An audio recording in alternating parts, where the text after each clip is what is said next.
এ দেশ আমাদের সকল ধর্মের সকল বর্ণের মানুষের। আমরা যুগ যুগ ধরে এই দেশে শান্তিপূর্ণভাবে পাশাপাশি বসবাস করে আসছি। আমরা দুইবার এর পূর্বে আমরা স্বাধীন হয়েছিলাম, 47-এ, 71-এ। যারা এই স্বাধীনতার লগ্নে জাতিকে ওয়াদা করেছিলেন যে সমস্ত অধিকার ফিরিয়ে দেওয়ার, তারা কেউ অধিকার ফিরিয়ে দেননি, তারা কথা রাখেননি, তারা দফায় দফায় জাতির সাথে বেইমানি করেছে। জাতির প্রত্যাশা পূরণ হয়নি। বিশেষ করে স্বাধীনতার পর এখন পর্যন্ত, এই সালের 5ই আগস্ট পর্যন্ত যারা এদেশের মুক্তিযুদ্ধ এবং স্বাধীনতাকে নিজেদের মৌরসি তালুক মনে করতেন, তারা চেতনার কথা বলতেন।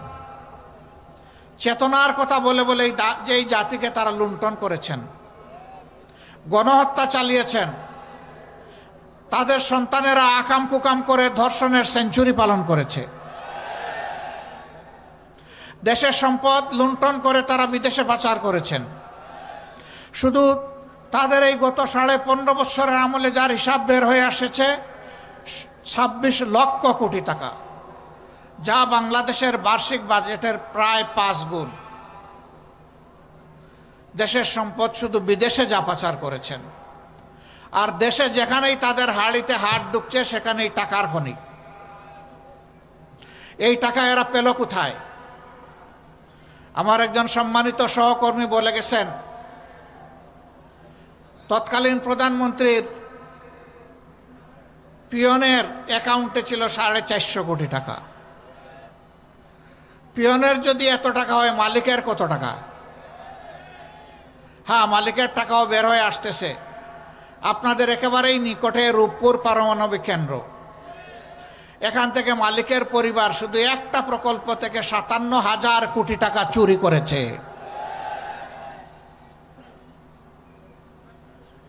এইভাবে যেখানেই মেগা উন্নয়নের কথা বলা হয়েছে সেখানেই মেগা ডাকাতি করা হয়েছে।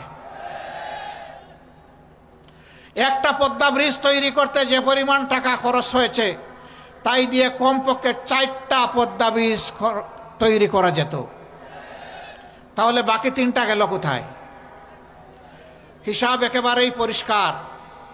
বিদেশের টাকা দিয়ে যারা, দেশের টাকা দিয়ে যারা বিদেশে বেগমপাড়া গঠন করেছেন, তারাই এই টাকা চুরি করেছে।